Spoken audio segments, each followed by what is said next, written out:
Ok. Então, vamos lá. Para quem está aqui com a gente pela primeira vez, deixa eu só falar um pouquinho para vocês como é que surgiu esse projeto, tá? Na verdade, esse projeto, ele começou a acontecer lá em 2020, no começo, né, do isolamento social. E aí, como nós trabalhamos com a disciplina de terapia ocupacional na infância, daqui da UFPE, do curso de terapia ocupacional, a gente quis fazer algum evento onde as alunas pudessem participar com a gente. Então, a gente começou com essa proposta dessas rodas de conversa.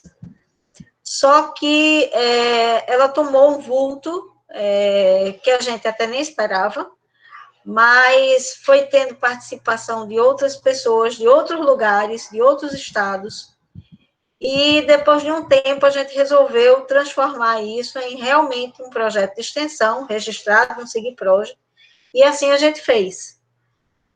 Hoje, a roda de conversa virtual é um projeto de extensão, registrado no SIGPROJ, vinculado à disciplina de terapia ocupacional na infância, do departamento e do curso de terapia ocupacional da UFPE, tá bom? A roda de conversa, ela acontece uma vez por mês, a cada mês, e são convidados terapeutas ocupacionais para falarem sobre assuntos que sejam da sua expertise, né? Então, esse mês, a gente convidou Priscila Cavalcante, terapeuta ocupacional da Entre Fases. Eu vou deixar para ela depois se apresentar com mais propriedade. Mas Priscila foi graduada pela UFPE, né?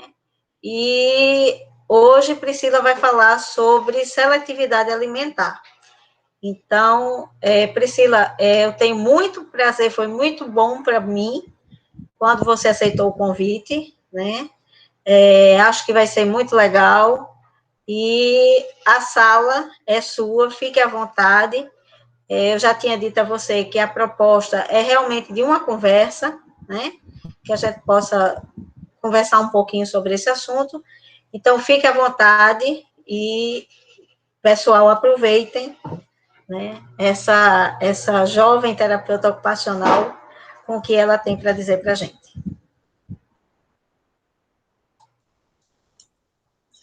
Boa noite. Obrigada pelo jovem, porque quando a pessoa faz 30 anos, escutar isso sempre é bom. Veja bem, Raquel me deu um desafio, né, enorme, que é me dar uma temática com a qual eu respiro praticamente, eu atuo aí nesses últimos 5 anos. Vou fazer 8 anos de formada semana que vem, e desses 8 anos, 5 anos são dedicados a estudar e trabalhar com crianças com dificuldades alimentares. Então, vocês vejam aí o desafio e o poder de síntese, né? Que a pessoa vai precisar ter aqui. Mas vamos lá, porque desafio é comigo mesmo. Eu trouxe um pouco, né, dessa jornada como terapeuta ocupacional, né, de construir o raciocínio, né, com o qual eu trabalho hoje, não que seja uma coisa, algo pronto, né, estabelecido, porque eu acredito que pronto nunca vai estar, né, por trabalhar com gente, ser gente e trabalhar com gente, por si só já é algo muito complexo, né, e trabalhar com um sistema, né, um conjunto de gente, que é o sistema familiar, também é algo muito complexo, né? Então, o aprendizado, eu acredito que é inesgotável, assim, sabe? Então, ele é diário e eu acredito que ele é eterno. Enquanto houver vida aí, há aprendizado, né?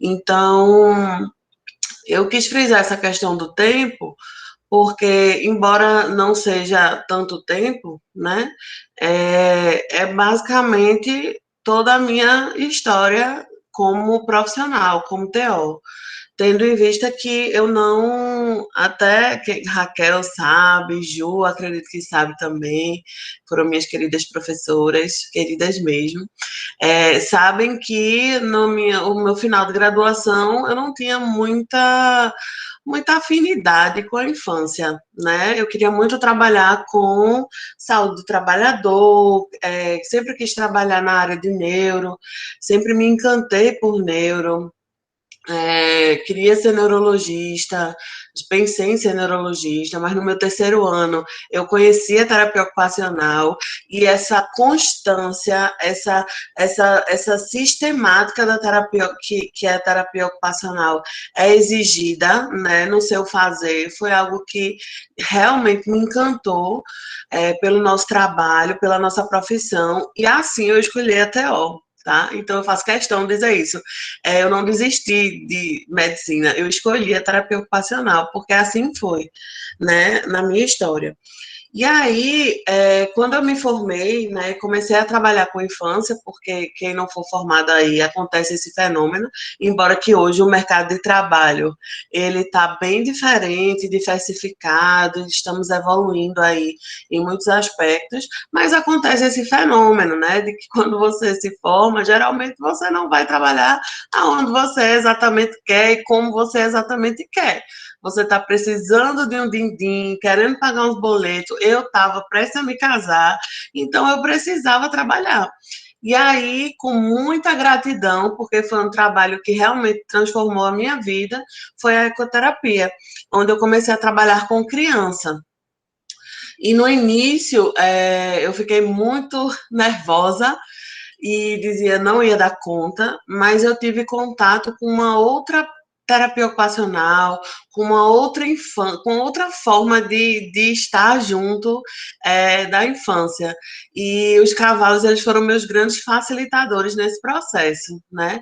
Então, eu me apaixonei pela infância, eu me apaixonei por tudo que envolvia o desenvolvimento infantil, e daí então eu comecei a me dedicar.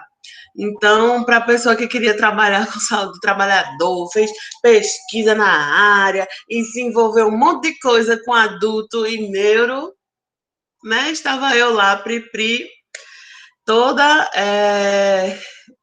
cair de paraquedas numa área completamente que eu dizia, meu Deus, e agora? E aí, o que foi que eu fiz? Fui estudar, né? Fui buscar conhecimento lisa, não tinha dinheiro para fazer formações mais caras, fui estudar com o que eu tinha, certo?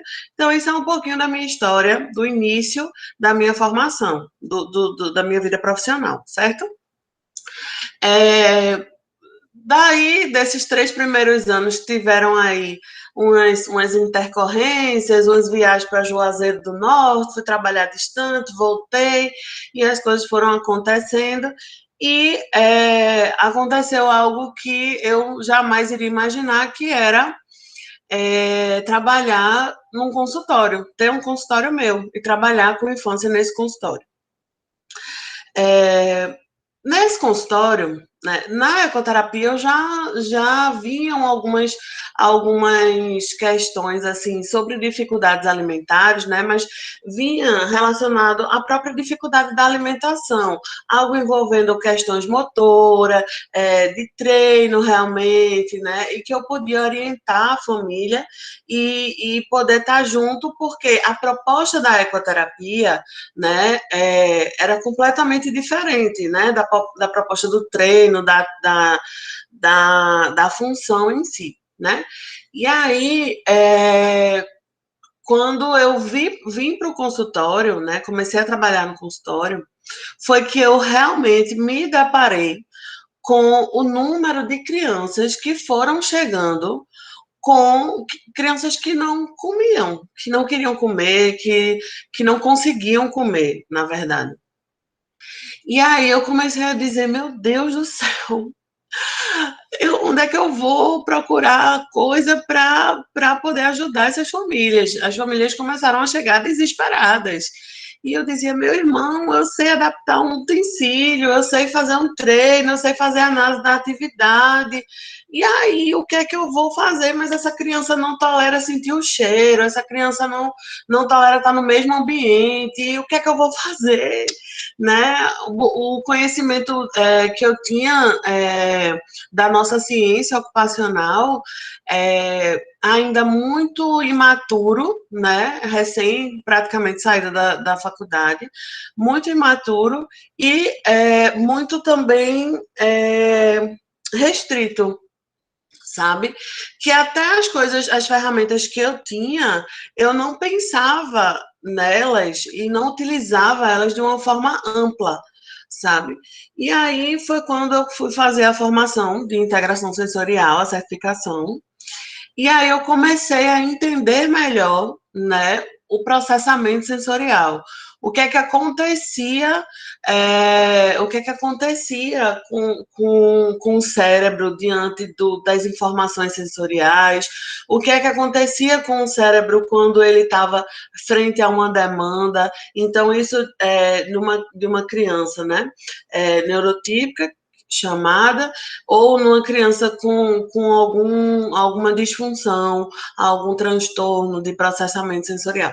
E eu comecei a entender. E aí, nesse processo, foi que eu comecei a ver uma inter-relação. Mas ainda faltava muita coisa aí, certo? E eu queria dar uma pausa nesse momento e queria trazer, né, um documento muito queridinho da gente, que a gente precisa saber de cabo a rabo e consultar sempre na nossa prática, que acabou de sair uma nova versão. Quem sabe, coloca aí no chat que eu vou sortear alguma coisa no final. Mentira, não vou, tá? Mas que todos nós conhecemos, que é o domínio e processo da terapia ocupacional. E aí, o que é que a alta traz, né? Nesse documento de 2020, que não tem grandes mudanças, não. Tem algumas mudanças aí importantes, mas não tem grandes, eles sempre fazem essa atualização, né? E aí, que eu não sou boba nem nada, que eu aprendi com meus professores que a gente tem que botar a referência mais recente, eu trouxe a de 2020. Tá? Então, lá como domínio, né, da terapia ocupacional, que trata como a nossa expertise, aquilo que a gente tem habilidade, né, para intervir, para atuar, né, ele traz que o terapeuta ocupacional, ele atua, ele intervém nas ocupações, no contexto, nas habilidades de desempenho, nos fatores do cliente e nos padrões de desempenho.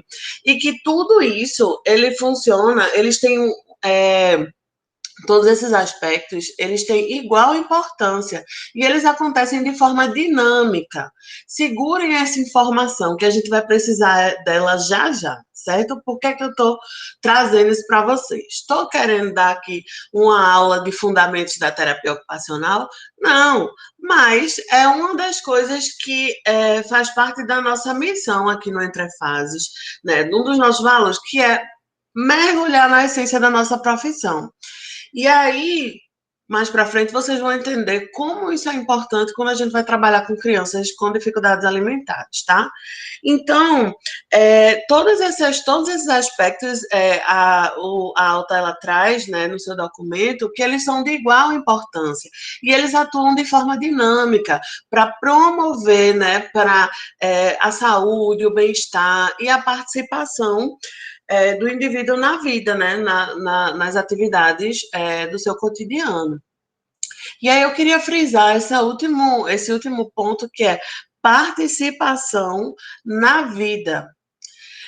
Se tem uma ocupação, se tem uma atividade, se eu tiver errada, vocês me digam aí, tá?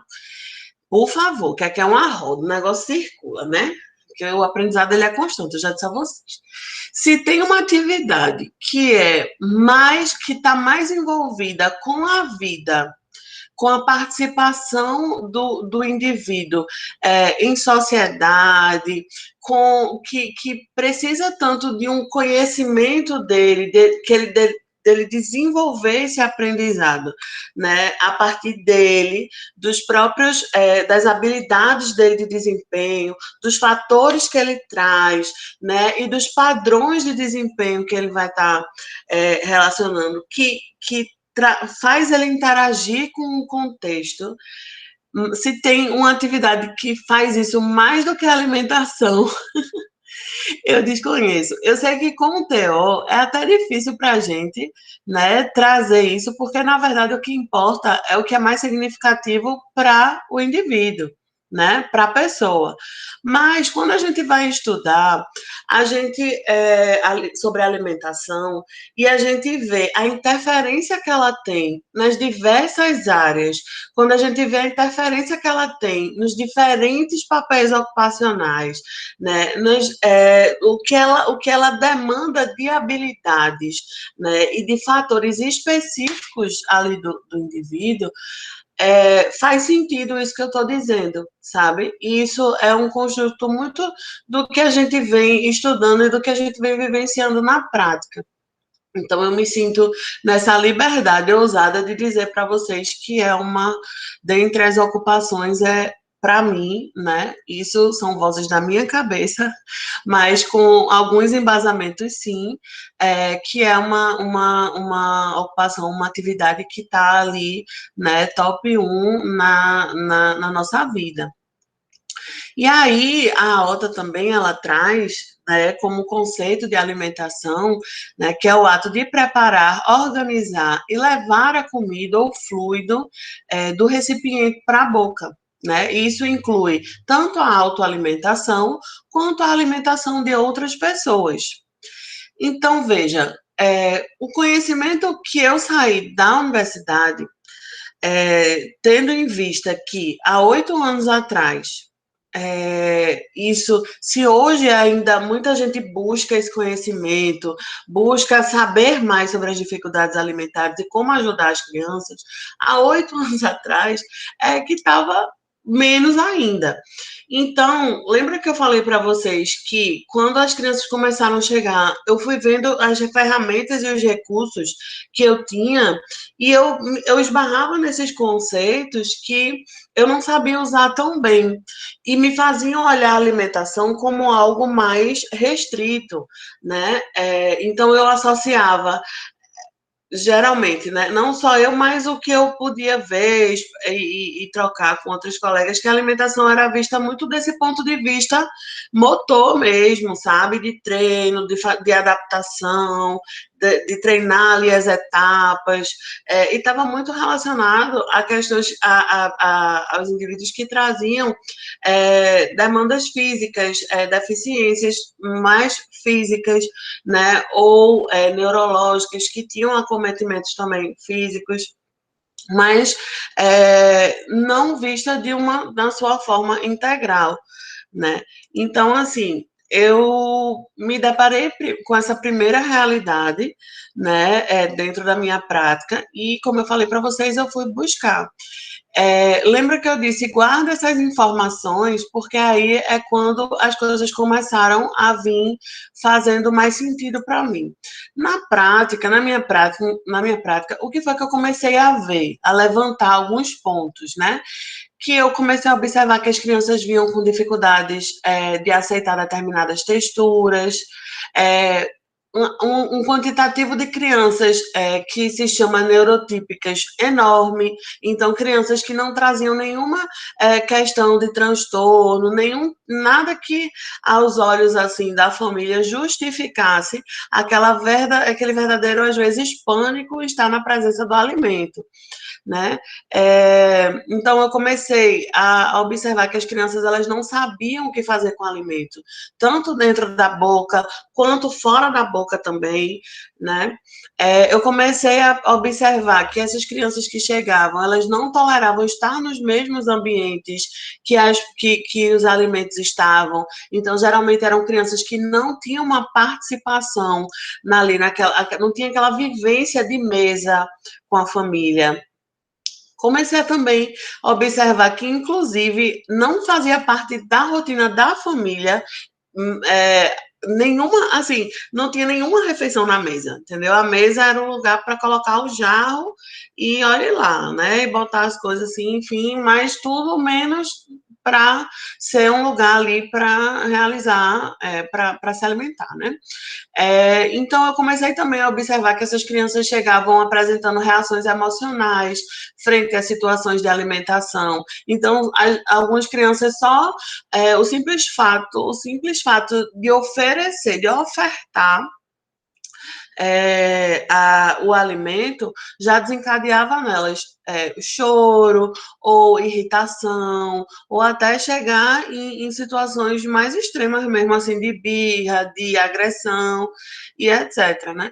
E também comecei a observar que essas crianças, e aí já era não foi nenhuma observação minha, assim, de fato, mas era algo que foi observado no discurso das famílias, que eram crianças que eram extremamente seletivas, que escolhiam os alimentos por seus atributos, né, por cores, ou elas excluíam grupos alimentares, eram crianças que, sem nem ver a embalagem, elas demonstravam uma preferência por determinado tipo de alimento, assim, daquela marca, com aqueles aspectos, e era um nível de seleção do alimento, né, incrível. E isso, assim, crianças muitas vezes de 2 anos, né, crianças de 1 ano e pouco, que a sua alimentação era predominantemente leite, ou excluía alimentos, assim, por cor. Então, eu já tive crianças que só comiam alimentos brancos,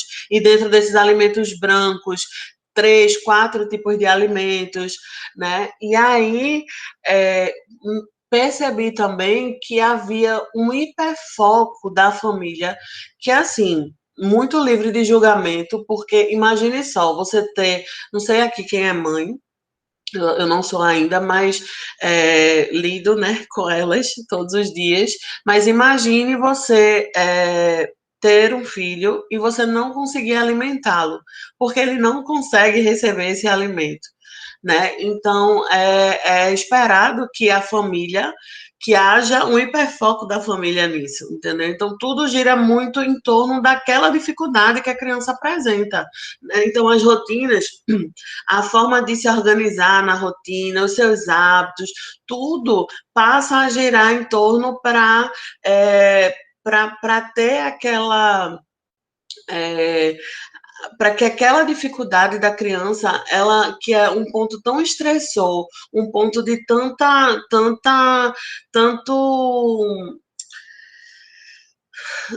tanto estresse mesmo assim para a família que escancara suas dificuldades, né?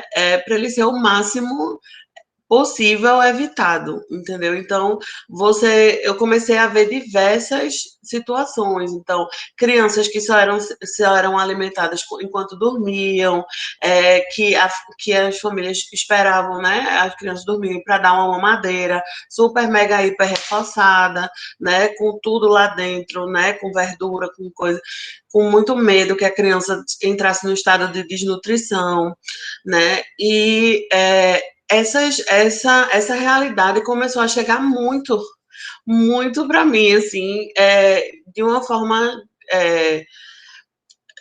avassaladora, entendeu? E aí, outra coisa que eu descobri, né, através dos estudos, foi que dificuldade alimentar é diferente de seletividade alimentar, que a gente tende a colocar seletividade alimentar como tudo e generalizar, como se todas as dificuldades alimentares fossem seletividade alimentar. E aí eu descobri que não era bem assim. E foi nessa descoberta, né, na literatura, né, nos estudos, que eu também descobri outra coisa, que existiam pessoas, estudiosos, que já começavam a definir, né, que existiam perfis diferentes de crianças, que a gente começava, então, a conseguir categorizar, mais ou menos assim, para que a gente pudesse entender o que a criança trazia de demanda, o que aquela família trazia de demanda, e assim poder ajudá-la de uma forma mais assertiva. Porque uma grande coisa que eu observo até hoje é que as famílias muitas vezes rodam, rodam, rodam, buscando ajuda. E quando chegam na gente, não que o TO vai ser o único salvador da pátria que vai fazer o milagre, né? Não, a gente não faz milagre, a gente faz ciência. Então, tem criança que a gente pode ajudar, sim. Tem famílias que a gente consegue ajudar, sim. E eu vou dizer a você, grande parte delas, se tem alguém aí que não é TO, olha, eu digo isso, mas não, eu sei que eu sou suspeita para falar, mas entendendo como se configura a nossa ciência, a nossa profissão, eu posso dizer a vocês que raríssimos são os casos que a gente não pode atuar, intervir e contribuir, né, nessa equipe que cuida e que intervém junto à família, crianças com dificuldades alimentares, certo? Então, são poucos os casos. E nesse todo esse tempo, só de caminhada, né, só me faz confirmar cada vez mais isso, né? E aí eu comecei a observar também que as dificuldades alimentares, elas vinham não só como não só como consequência ou alguma, sei lá, comorbidade de algo que a criança trazia, que foi o que eu falei para vocês. Começaram a chegar crianças com desenvolvimento típico, né? Crianças que não traziam nenhum tipo de transtorno, nenhum tipo de deficiência e apresentavam uma dificuldade alimentar importante, né? Então, foi quando eu, né, esses estudos, essas buscas me levaram até que eu já havia começado a certificação de integração sensorial, fiz também um curso, né, na abordagem SOS, de aproximação gradativa, e trabalhar também as dificuldades alimentares sobre a perspectiva e o raciocínio da integração sensorial. E aí eu passei um tempo acreditando que é aquela empolgação, né? De quando a gente estuda algo novo, quando a gente tem começa a conhecer algo que assim, que agrega muito no nosso raciocínio clínico, então meio que a gente fica bestalhada com aquilo, né? Não sei se acontece com vocês, mas quando eu vejo, eita, que esse negócio é massa, olha isso aqui, menina, eu tinha essa dificuldade aqui, esse negócio tá me explicando que é assim. Então a gente cria aquele caso de amor, né? Aí comecei, eu disse, não, a integração sensorial é o que veio para fazer o catabu e esses meninos vão tudinho comer com integração sensorial. Eu vou fazer acontecer com a integração sensorial e esses meninos vão comer. E aí o que foi que aconteceu? Quebrei a cara, claro, não é verdade? Por quê? Foi a terapia ocupacional que fez isso comigo, me deu uma rasteira. Tá dizendo, bonitinha. E eu? Tu vai me passar para trás? Porque, vê só, tu passasse 4 anos e meio, que eu acho que foi 4 anos e meio, estudando, pegando, curado 2 Caxangá, indo para a federal para estudar, fazer todo o investimento na terapia ocupacional. Aí vem agora a integração sensorial bonitinha, chega na tua vida agora e ela já vai sentar na janela. Claro que não, querida. Nem tudo está relacionado ao processamento sensorial. Aí eu disse, tá certo, querida. Me desculpe, né, a vergonha que eu passei. Então, vamos estudar mais sobre essa ciência riquíssima que é da ocupação humana. Então, vamos embora. E aí foi quando eu comecei a compreender o que trazia no nosso domínio de uma forma diferente. E mesmo que na descrição, que ele descreve ali o que é alimentação, o que é deglutição e babá, e a gente, se a gente for olhar de uma forma assim mais superficial, a gente diz, poxa, mas o nosso próprio documento está restringindo a gente ali.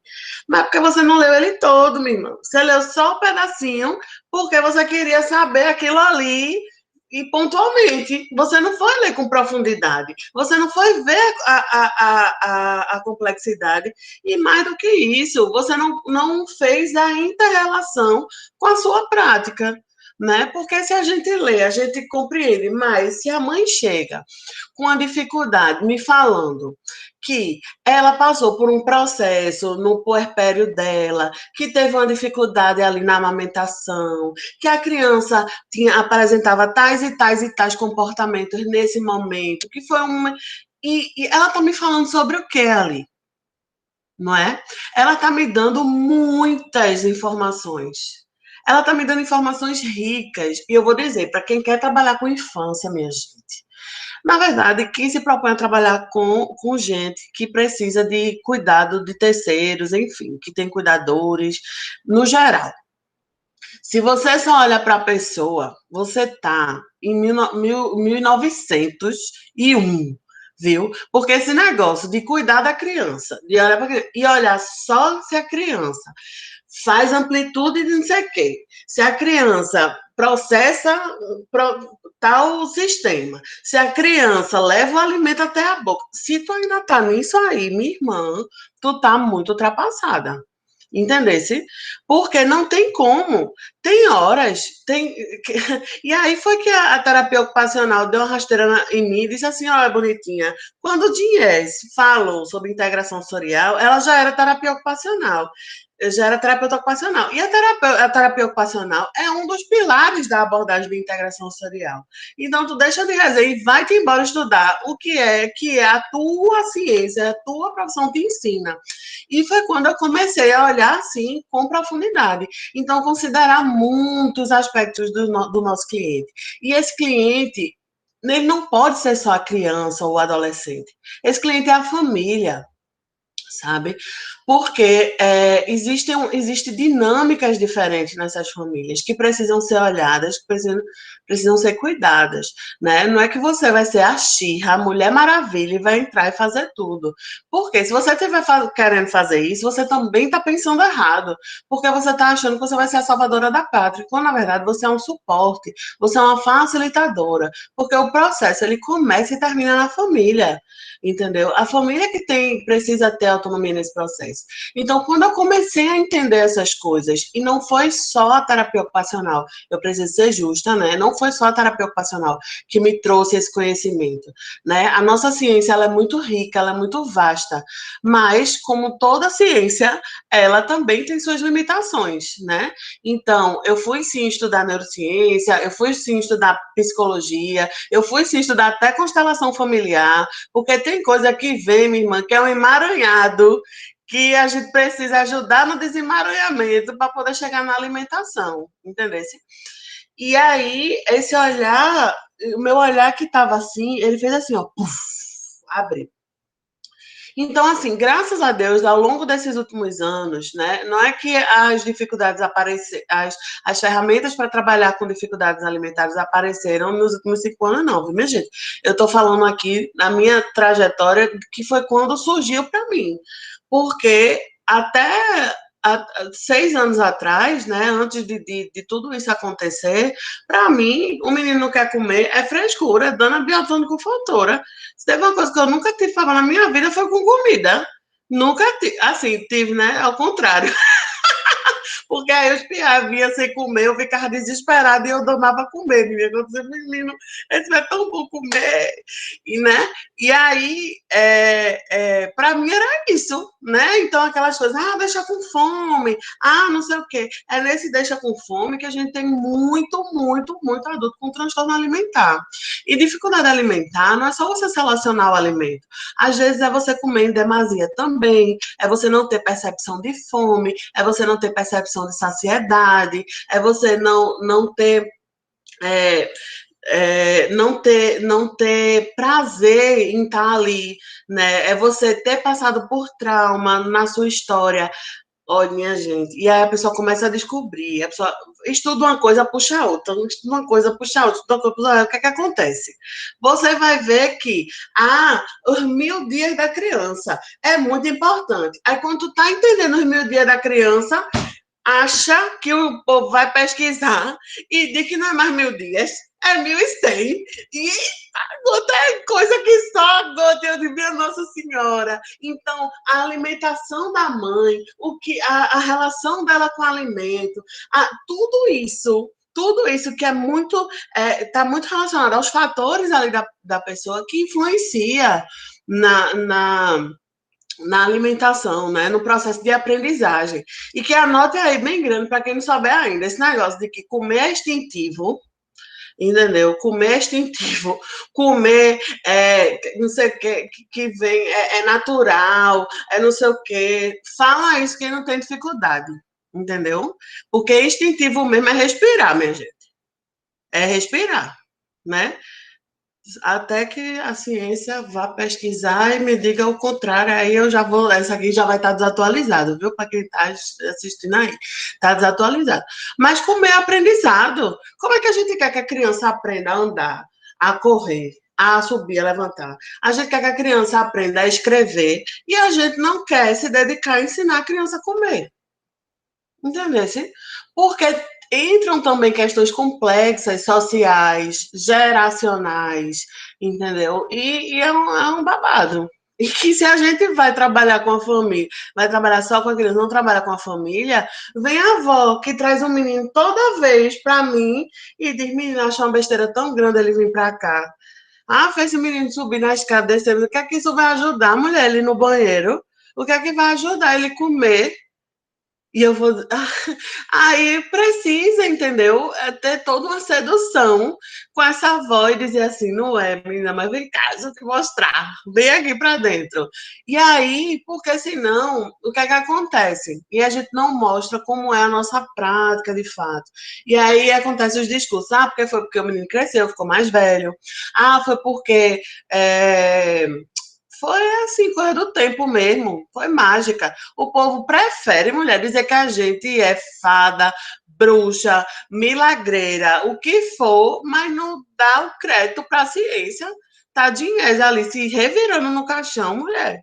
Ela fez toda uma abordagem que ajuda a gente nesse processo, tá? As autarquias todinho da terapia ocupacional aí, para o povo dizer que a gente faz milagre, entendeu? Então, nesse processo, eu conheci uma TO muito desenrolada, se ela estiver me ouvindo aqui, já que está gravado, Bárbara Moura,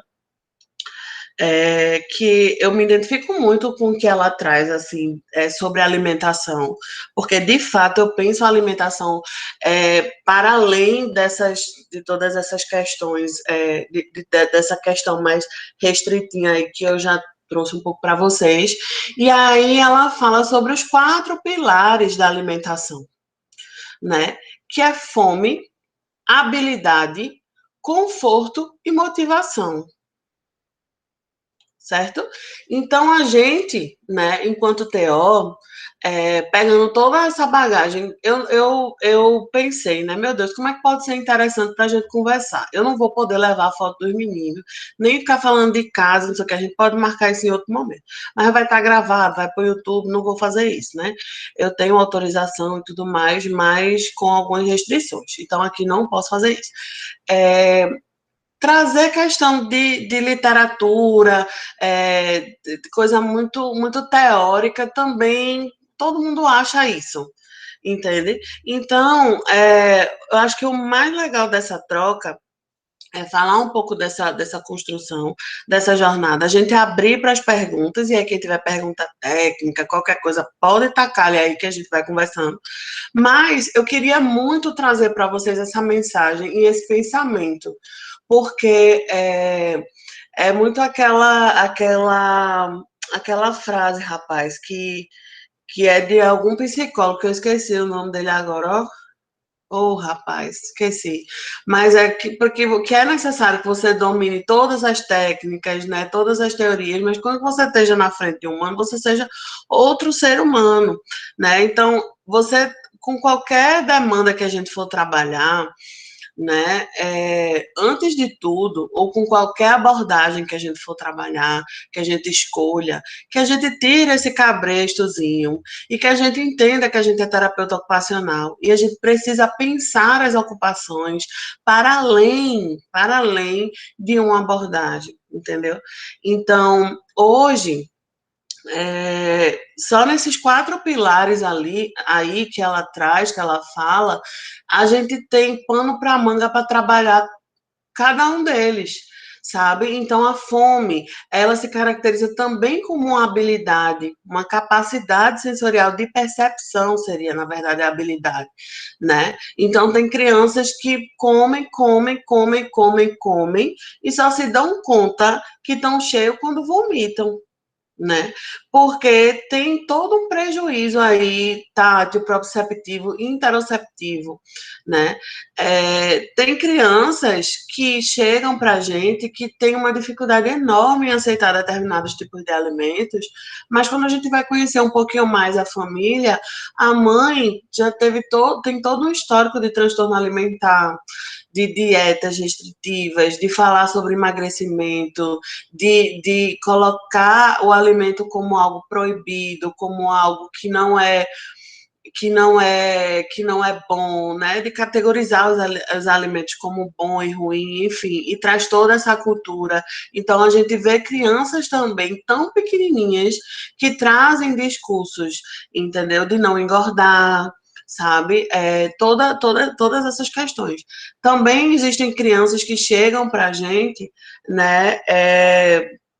Com dificuldades de motoras mesmo, de articular, de conseguir fazer coisas mais específicas, né?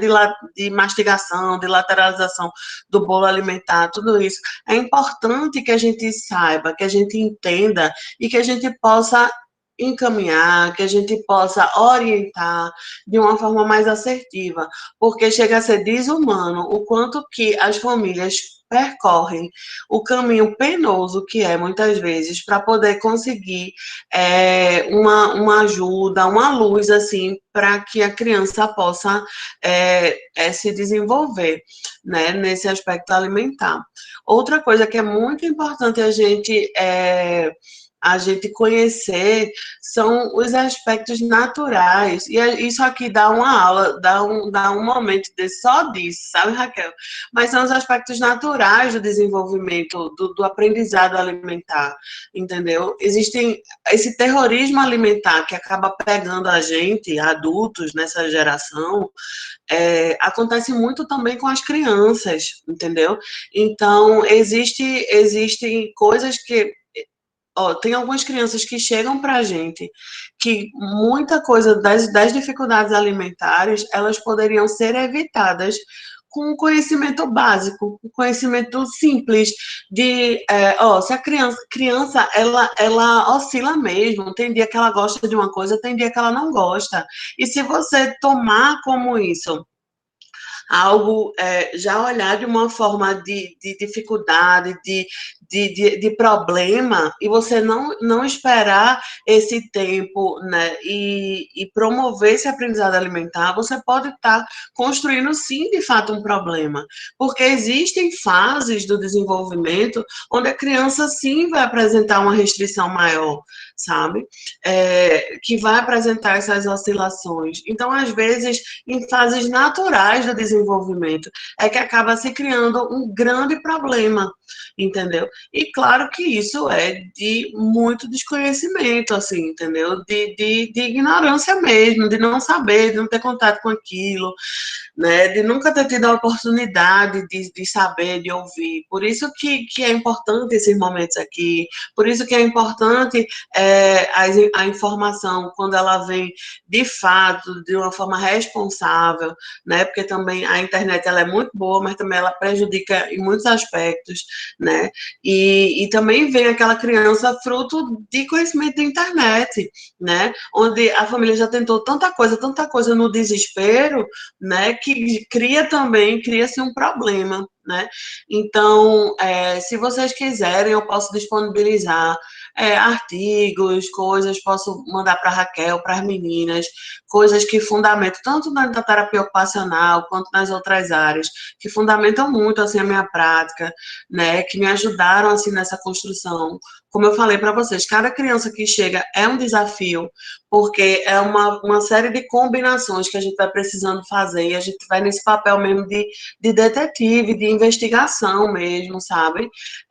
Considerando tudo, considerando ser complexo que ela que a família né? E essa coisa, outro mito, né, grande que tem é que com o tempo passa. Às vezes até passa. O tempo, né, você esperar determinados tempos, assim, por exemplo, a criança ela não está aceitando determinado tipo de alimento. Então, eu não vou forçar ela aquele alimento. Eu vou esperar o tempo dela aceitar aquele outro alimento. Mas a questão é de que forma eu espero o tempo dela. Eu não espero o tempo dela excluindo o alimento da vista dela. Eu não espero o tempo dela tirando ela do convívio da mesa. Eu não espero o tempo dela colocando um monte de tela e distrator para que ela não perceba o que é que ela está comendo. Eu não espero o tempo dela. Quando eu engano ela, eu escondo aquilo que ela não gosta dentro da comida. Não é assim que eu espero o tempo dela. É assim que eu acabo criando um problema, sabe? E a gente sabe que cada vez mais, como teós, né, sabemos, e como pessoas também, gente que vive, né, ser humano, que cada vez mais que a gente cresce, habilidades mais complexas são exigidas da gente, né? Então, essa coisa de que, não, mas aí um dia ela aprende, um dia ela aprende, pode ser que não aprenda. A gente já teve caso de adolescente, né, com 16 anos para 17, no último ano da escola, ele pedir para a mãe pedir ajuda, porque ele se alimentava de forma muito restrita e isso estava trazendo um impacto social muito grande. Ele não estava conseguindo conviver, né, e fazer todo aquele negócio que tem no terceiro ano, né, de conviver com os amigos, de não sei o quê, de viajar, e até a própria festa dele, a formatura, enfim, de ter que lidar com essas situações de comida e tudo mais. Só de pensar nisso já gerava todo um pavor nele. Então ele pediu essa ajuda. Então, assim, e ele começou a comer. Ele aumentou o repertório dele de comida. Ele se colocou à disposição desse aprendizado alimentar, né? Que aconteceu aos 16 anos, né? E está acontecendo ainda, né? Mas para vocês verem que não é algo que é frescura, não é algo que é passageiro, não é algo que com o tempo e envelhecendo vai melhorar, sabe? Às vezes a gente cria, assim, mecanismos, né? Mecanismos de defesa, mecanismos de adaptação, cria assim, e a gente consegue conviver, né? E não impactar tanto socialmente, né? Então, hoje, né, aqui no Entre Fases, os grandes pilares assim de intervenção para a gente, né, que a gente mais se baseia e direciona a nossa prática, é a TO, claro, pura, né, que ela tem muita ferramenta, né, para se trabalhar. Então, essa história, eu não trabalho com dificuldade alimentar porque eu não tenho certificação em integração sensorial. Eu ia falar um palavrão aqui, ó, mas tá gravando. Não, não é isso, gente. Entendeu? Não é isso.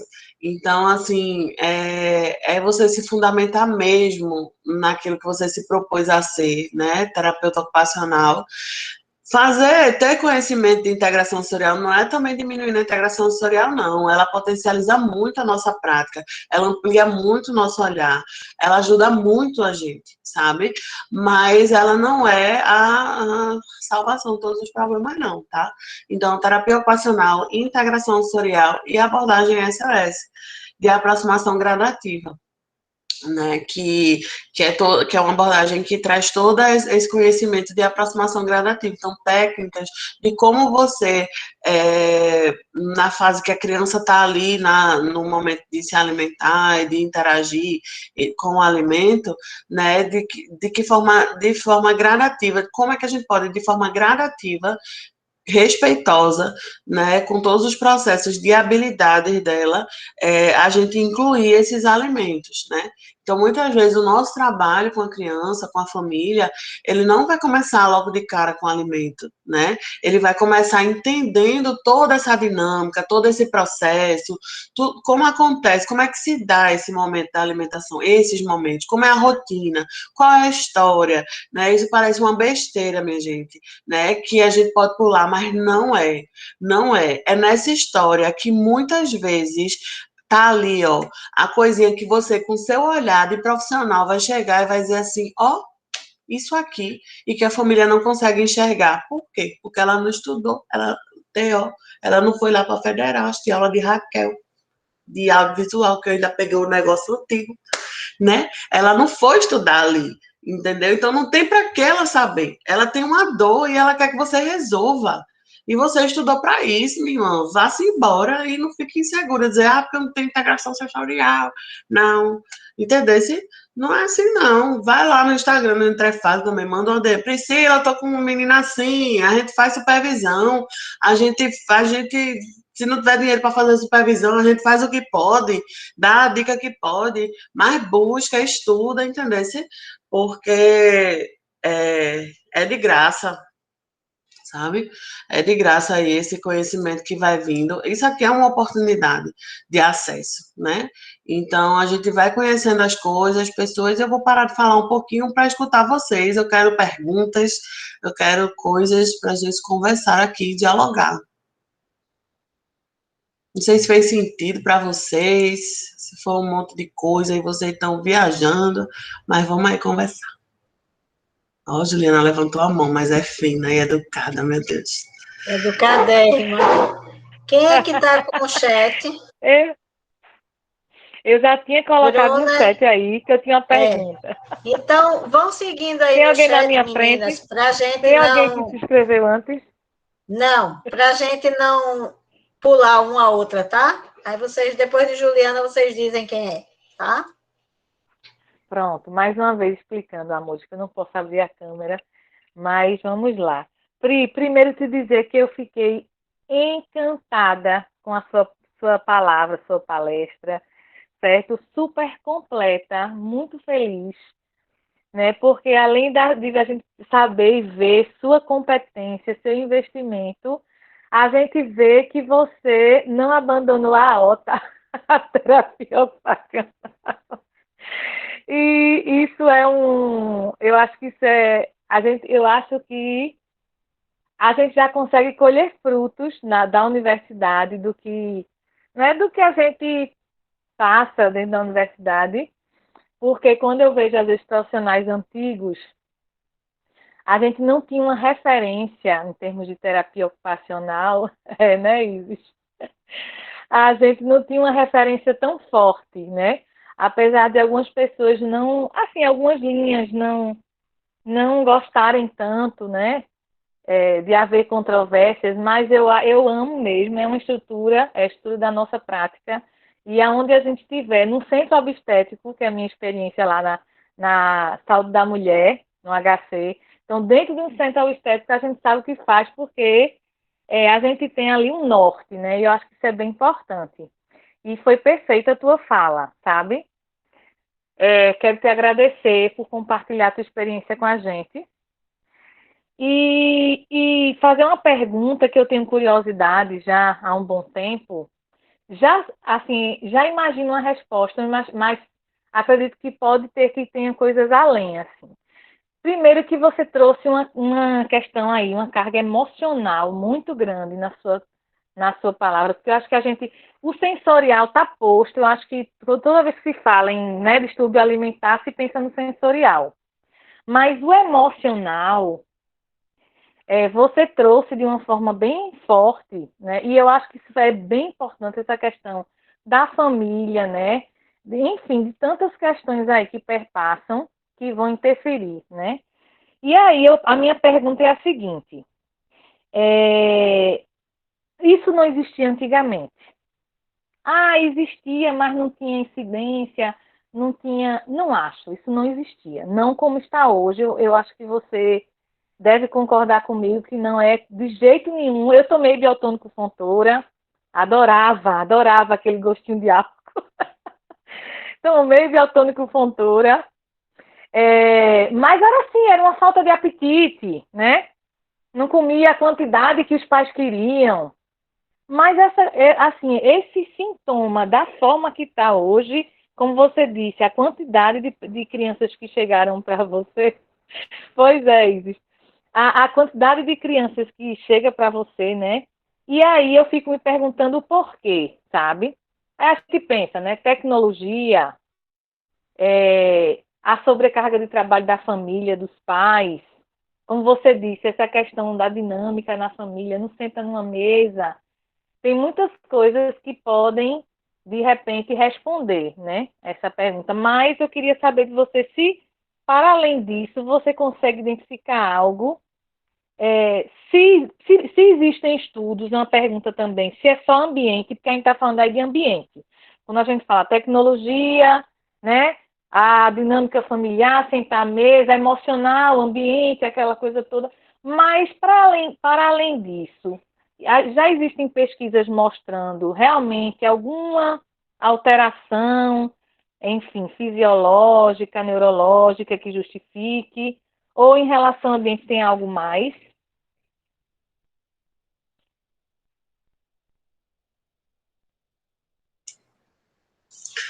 Olha, quem não considera OTA é otário. Olha, Ju, com certeza, não só eu que, não é uma percepção minha, que a pessoa está se achando, né? Cheia das auto-percepções. Tem, claro que tem as minhas considerações, mas tem muita evidência sim, e a minha prática é muito baseada em evidência, com certeza. É, tem estudos que falam, até nesses estudos que falam sobre os perfis de criança com dificuldade alimentar, existe um perfil que traz muito essa questão da negligência do cuidado, da terceirização do cuidado, algo como muito forte, né, dessa geração, da nossa geração. Então, a terceirização do cuidado, é, essa coisa, por que foi um impacto ocupacional, né? E eu falo muito dessa revolução ocupacional, nessa questão da pandemia, né? Porque é, tem muito hábito, existe muito hábito da, da industrialização mesmo. Se a gente for pensar numa linha cronológica, né? Quando eu era pequena, assim, e até acredito que a geração assim dos meus pais assim para o final pegou um pouco disso, né? Que você ter industrializados em casa, você ter todo aquele danado, aquele danoninho, aquele negócio todo, é, biscoito e tudo mais, isso era ostentação. Isso era um motivo assim de muito orgulho, assim, né? De você poder custear tudo aquilo, né? Na casa. Então, a alimentação muito baseada naquilo. E aí, porque lá em casa mesmo a gente só tinha iogurte ou no dia da feira ou se alguém tivesse doente. Então, às Isso, vezes, Pri, isso mesmo. não Olha, é? eu digo aos meus filhos, eu não comia queijo todo dia, eu não tinha queijo todo dia na minha casa, era uma exceção. Eu não tinha requeijão. Requeijão era uma preciosidade, né? Realmente isso mudou muito, de Uhum, fato. uhum. Então, assim, as maiores áreas assim de impacto, né, que acabam gerando, né, tudo isso que a gente vem vendo, sem dúvida é de contexto, sabe? É de ambiente, é dessa nossa linha do tempo aí, é, de relação com o alimento, né, com o alimentar-se, né? A gente faz essa coisa da industrialização, né, dos alimentos, dos ultraprocessados, e agora existe também o caminho de volta, de dizer, opa, peraí, que não é bem assim, né? Nem tanto ao céu, nem tanto ao mar, né? E de ter esse equilíbrio maior, né? Outra coisa também, como fator emocional, que traz muito nessa relação interpessoal, né? As questões de vínculo, né? Então, acaba sendo um combo. A gente fala muito que a alimentação, que a dificuldade alimentar, ela é a pontinha do iceberg, né? E que para dentro desse iceberg existe uma série de fatores, né? E assim, de fato, parece uma epidemia, minha gente. De verdade, assim, às vezes já houve tempo assim que era desesperador para mim. De verdade, assim, de eu dizer, meu Deus do céu, não vem mais um menino comendo direito, sabe, assim, vê um menino gostando de uma comida, assim, é sempre essa coisa problemática, né, com o alimento, de onde é que tá vindo isso, de pelo amor de Deus, né, e assim, a gente está tendo cada vez mais estudo, e a gente, como TO, a gente precisa muito escrever sobre isso, eu quero muito fazer meu mestrado nessa área, eu já até andei pensando assim, Raquel, porque eu tenho algumas hipóteses aí sobre processamento visual e não sei o que, rarará, enfim, quero muito estudar sobre isso. A gente aqui no Entrefases, a gente está num processo muito assim de documentação e de assim, de processualizar mesmo toda a nossa prática para que isso gere estudo, para que isso gere mais evidência, porque assim, é uma epidemia que, caramba, assim, muita coisa ainda precisa ser descoberta, assim, sabe? E olhada. Então, assim, hoje o que a gente tem de estudo que mais traz, assim, de evidência esse fator, assim, ambiental, essa questão de contexto mesmo, também na nossa área existe também uma compreensão cada vez maior. A gente está evoluindo também nas pesquisas em relação ao processamento sensorial, né? Então acaba que a gente também consegue ter uma noção do quanto que essa disfunção no processamento ela traz, ela repercute, né, no desempenho alimentar. Então isso também é fato.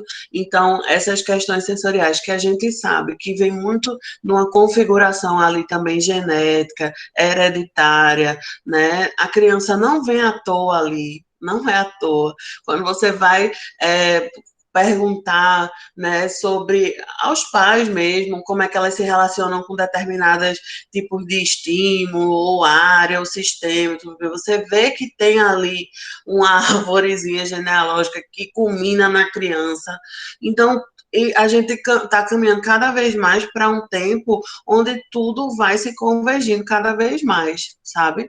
Mas o que a gente tem de mais evidência são esses processos assim de contexto, fatores relacionados a traumas também, né? Crianças que de prematuridade, crianças que passaram muito tempo assim, de hospitalização, que foram muito furadas, que utilizaram sonda, né? Existe também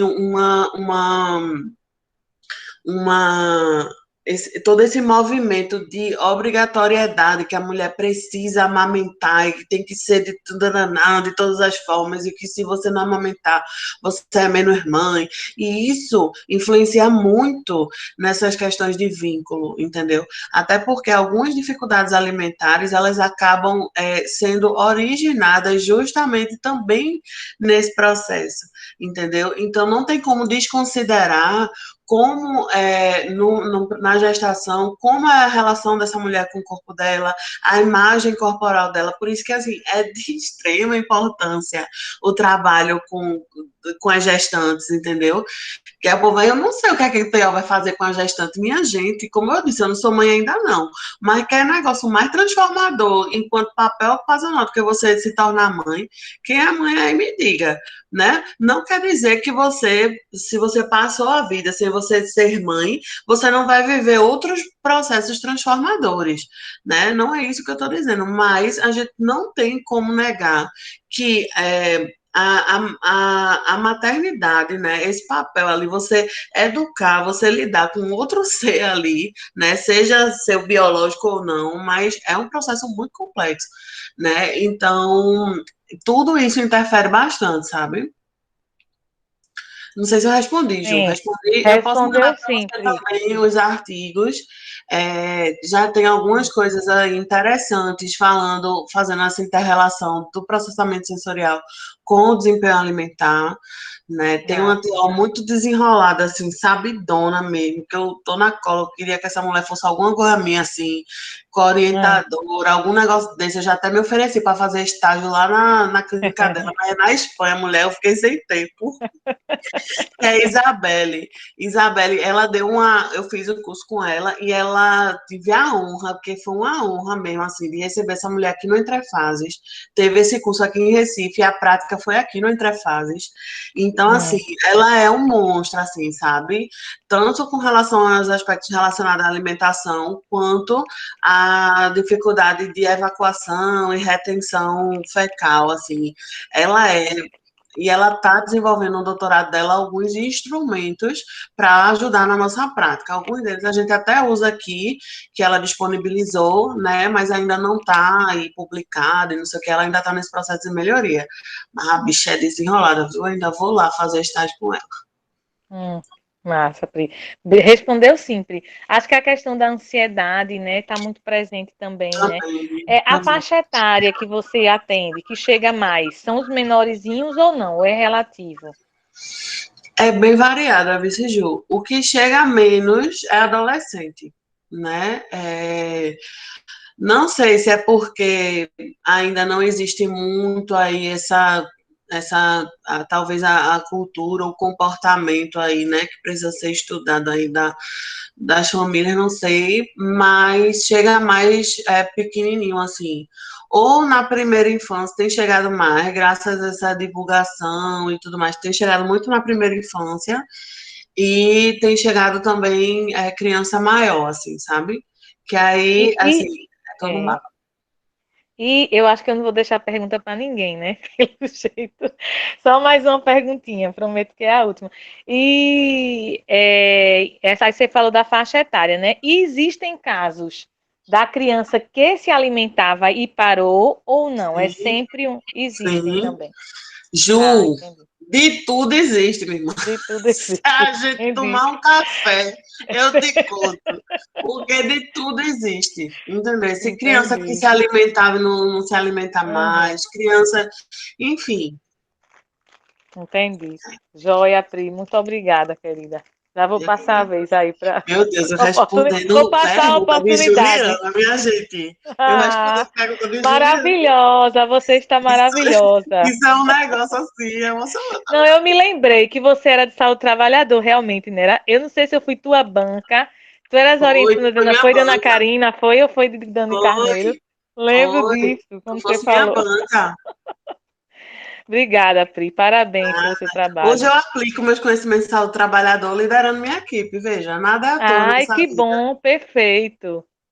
Perfeito. Hoje, aqui no Entrefases, a gente somos 5 TOs, contando comigo e com o Dani, que é minha sócia, e tem mais 3 TOs que trabalham com a gente, que é a Ju, que está aqui, que eu disse a ela, eu disse, não, vai ter desconto no ordenado, se não for lá me prestigiar.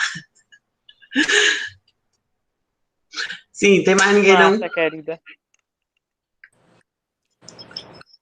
Raquel, você quer perguntar logo? Quero. Priscila, foi muito boa a sua fala. Eu fico muito orgulhosa por você já ter começado valorizando a terapia ocupacional. Isso é uma coisa que de um tempo, vem me inquietando, quando eu percebo que essas outras ferramentas que nós temos, que de maneira nenhuma eu digo que elas não são importantes, elas são sim, mas me incomoda muito quando eu vejo que elas estão tomando o lugar da terapia ocupacional, né? Então, eu tenho, entre aspas, brigado muito para que os terapeutas ocupacionais não esqueçam a essência da terapia ocupacional, né? Nós somos formadas em terapia ocupacional. A gente tem alunos aqui que estão fazendo o curso de terapia ocupacional.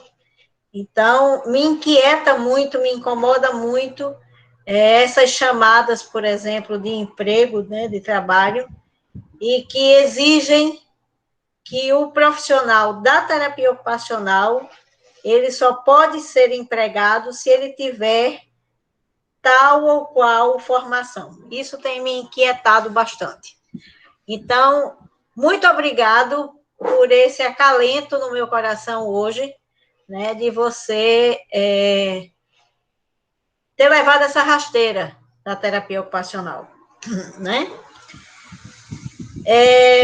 E aí, tomando a fala de Juliana também, eu não tomei biotônico Fontoura, não, mas eu comi muita geleia de mocotó.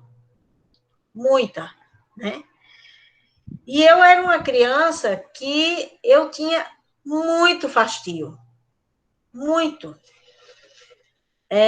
Tem alguns alimentos que até hoje eu simplesmente não gosto. Eu não gosto, né? Por exemplo, papa é um deles. Eu não gosto. Então, quando eu me levantava de manhã, que eu passava pela sala de jantar, de refeição, que eu via lá que mamãe tinha feito papa, era um sofrimento para mim comer aquilo. E eu demorava a me alimentar, eu mastigava a papa. Eu não, sabe, aquilo era uma coisa, era terrível para mim. E eu tinha muito fastio, né? Tanto que hoje em dia, quando eu vejo alguém, alguma criança que não quer comer e o pai ou a mãe forçam, para mim me dá um incômodo, né? Eu digo, não, deixa. Quando ele quiser comer, ele vai comer. Né? Porque eu sei o que eu passei. Não que meus pais forçassem, minha mãe forçasse. Mas tinha aquela coisa assim, não, você precisa comer. Você não pode comer só o que eu gostava, que era pastel, né? Refrigerante, né? Bolo, né? Sanduíche. Então, essas coisas, eu não podia sobreviver só daquilo ali, né? Mas, por outro lado, também, eu tive uma vida e um ensinamento familiar onde a gente fazia todas as refeições, todo mundo junto. Né? Eu me lembro que papai trabalhava, papai era bancário, papai trabalhava, e às vezes papai demorava a chegar de noite, e a gente dizia assim, mãe, estou com fome. Aí ela fazia assim, eu olhava para o relógio e fazia assim, seu pai está já chegando. Né? Então a gente não ia jantar enquanto ele não chegasse. A gente podia até beliscar uma coisinha ou outra, mas jantar realmente, ou almoçar, ou tomar café, a gente fazia todo mundo junto. Né? Começou a separar quando? Quando um começou a ir para a universidade, o outro também, cada um tinha seu horário e tal, mas a gente sempre tentou preservar pelo menos uma refeição onde todos estivessem juntos, né? E aí, quando você traz na sua fala essa rotina, né, familiar, é uma coisa muito interessante, porque a gente, infelizmente, a gente não percebe isso hoje nas famílias, né? Então, as crianças, elas são muito largadas, né? Por uma questão ou outra, ou pelos pais trabalharem fora e não terem aquele tempo, né? Que eu tive com minha mãe, por exemplo. Então, com certeza isso interfere. Mas eu queria saber de você o seguinte: eu acho, por exemplo, que hoje existe um modismo muito grande com relação, por exemplo, ao autismo, a criança autista, né? Eu percebo que, às vezes, por um simples fato, digamos, da criança andar na ponta do pé, né? Pronto, meu filho é autista, né? E os diagnósticos de autismo, eles estão sendo largados aí, né? À torta e à direita, às vezes sem sem muito controle, né? E que talvez essa criança, ela possa até ser uma criança autista, mas ela tenha outras coisas que vêm antes de um autismo que possam ser trabalhadas, que talvez não permitam a ela chegar a esse diagnóstico final, né, de autismo. Da mesma forma, eu vejo a questão alimentar. Não sei se você percebe assim, né? A diferença entre o fastio, né, o não gostar, e a seletividade alimentar, né? Porque é muito interessante quando você diz assim, que uma criança de 2, 3 anos, ela só come o biscoito treloso de morango recheado. Da Nestlé, sei nem se existe. Mas, se for sei lá, da Balduco, ela não vai comer, porque é da Balduco. Ela come o da Nestlé, né? Quer dizer, eu fico meia pasma com relação a isso, sabe? E eu acho que isso tem muita interferência de uma permissividade dos pais, da família, para que isso aconteça, sabe? Então, assim, e você falou na sua palestra aí da criança típica, né? É aquela criança que não tem nenhuma sintomatologia, mas que, na verdade, ela não se alimenta, né, corretamente, vamos dizer assim, né? Ela não se alimenta corretamente. Onde estão essas crianças típicas, né?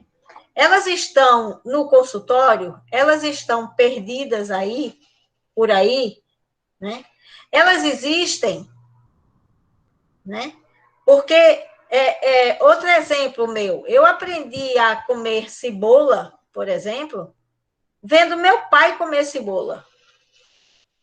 Porque meu pai comia aquele negócio com um gosto que eu dizia, meu Deus, isso deve ser muito bom.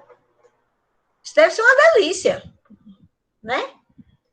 E eu comecei a comer cebola por causa dele. Então, qual é a sua percepção com relação a isso? A criança típica que tem uma dificuldade alimentar, talvez não seja uma seletividade, né? Uma dificuldade. E a criança atípica, né? Que tem a dificuldade, que tem a seletividade, tá certo? Que diferença você faz isso? Qual é a linha que está entre essas duas crianças? Bem, vamos por partes. A diferença está justamente o que traz para a gente esse diagnóstico diferencial, essa análise diferencial, né? Ela está justamente embasada nesses aspectos quando a gente vai avaliar, né? Tanto os fatores da criança, quanto os fatores da família, quanto as habilidades de desempenho. Então, assim, pode sim ter essas crianças, podem não, elas existem sim, né, também. Existem as famílias que têm essas dinâmicas, né, porque tudo, ainda que disfuncional, tudo que o indivíduo ele realiza, que a família realiza e faz parte da dinâmica dela, é considerado rotina, né? Ainda que disfuncional, ao meu ver, como outra pessoa, não digo nem como Theo, mas como uma outra pessoa que não faz parte daquele dia a dia, né? Então, assim, de fato, existem, claro, questões de permissividade e tudo mais. Cabe muito, e aí a necessidade da gente de estudar, né? Para que a gente tenha essa acurácia, esse olhar diferencial, né? Porque a gente precisa tanto dizer quando precisa e mais ainda quando não precisa, né? Então, assim, eu não colocaria todos num bolo só. Um adendo que eu queria fazer é que geralmente as crianças típicas que a gente fala, e aí talvez, como eu não trouxe muito a parte muito mais teórica dos perfis de crianças com dificuldades alimentares, eu entendo que fica um pouquinho mais difícil, assim, dessa compreensão, né, dessa diferenciação, mas que a gente não tem só esse tipo de comportamento de perfil, sabe, Raquel? Existem questões realmente, assim, que tocam em sistemas e em componentes que realmente agem como um dificultador desse desempenho. Então, assim, tanto as crianças que a seletividade alimentar, né, que chama-se o perfil da criança com ingestão altamente seletiva, ele é um dos perfis, entendeu? Que onde se configura que traz toda essa questão sensorial também, essa super, assim, seleção. Quando a gente fala de uma criança com dificuldade alimentar, a gente não está falando de uma criança que gosta de comer biscoito e não gosta de verdura, não, sabe? A gente não fala de uma criança que pode ser que aconteça também, né? Que dentro ali do cardápio dela, né? E da dinâmica dela, com a família e tudo mais, tenha essa característica também. Mas nunca é um fato só, nunca é uma coisa só isolada, entendeu? Não, nunca é assim, só permissividade, entendeu? Nunca é só uma terceirização do cuidado. Quando vem, é como eu falei, da ponta do iceberg, né? Quando a gente vai conhecer a história da família e quando a gente vai avaliar todos os componentes, né, que são necessários para esse desempenho, a gente vai conseguir identificar várias coisas de diferentes ordens que juntam nesse combo e ajudam a gente a entender qual o perfil que a criança está. Às vezes está na história dela do desenvolvimento da primeiríssima infância, às vezes está nessa oportunidade, né, de desenvolvimento aí sensório-motor, às vezes está num trauma, enfim. E assim, minha gente, eu vou dizer para vocês, não existe todas muitas vezes é necessário, assim, um trabalho multidisciplinar, e melhor ainda quando ele é interdisciplinar, porque não adianta eu saber muito de terapia ocupacional e não entender quando uma criança, um adolescente, ele está com dificuldade, né, ele apresenta uma dispraxia oromotora, entendeu? Uma dispraxia oral, sabe? Então, eu preciso muito estar atuando junto, né? Eu participei de um projeto que era do mestrado de Luciana, que é nutricionista, que a gente avaliava crianças, né, como uma equipe inter, a gente já vinha fazendo um trabalho disso, que ela começou também a observar a quantidade de crianças que chegavam no consultório dela, né, das famílias dizendo, meu filho não come, e a gente meio que entrou muito nessa jornada junta de estudo e tudo mais, então éramos eu, Luciana como nutricionista, Priscila, psicóloga, e Andressa, fonoaudióloga. Então, Luciana foi fazer o mestrado dela no departamento de fono, e aí teve um projeto de extensão, onde a gente avaliava as crianças e dava direcionamento, né? Que, assim, era de cortar o coração, porque muitas vezes a gente não tinha uma rede, né, onde a gente pudesse encaminhar, e eu não podia pegar um ônibus e trazer todo mundo para o Entrefaz, porque a gente dava vontade nisso, né? Porque é outra situação, entendeu?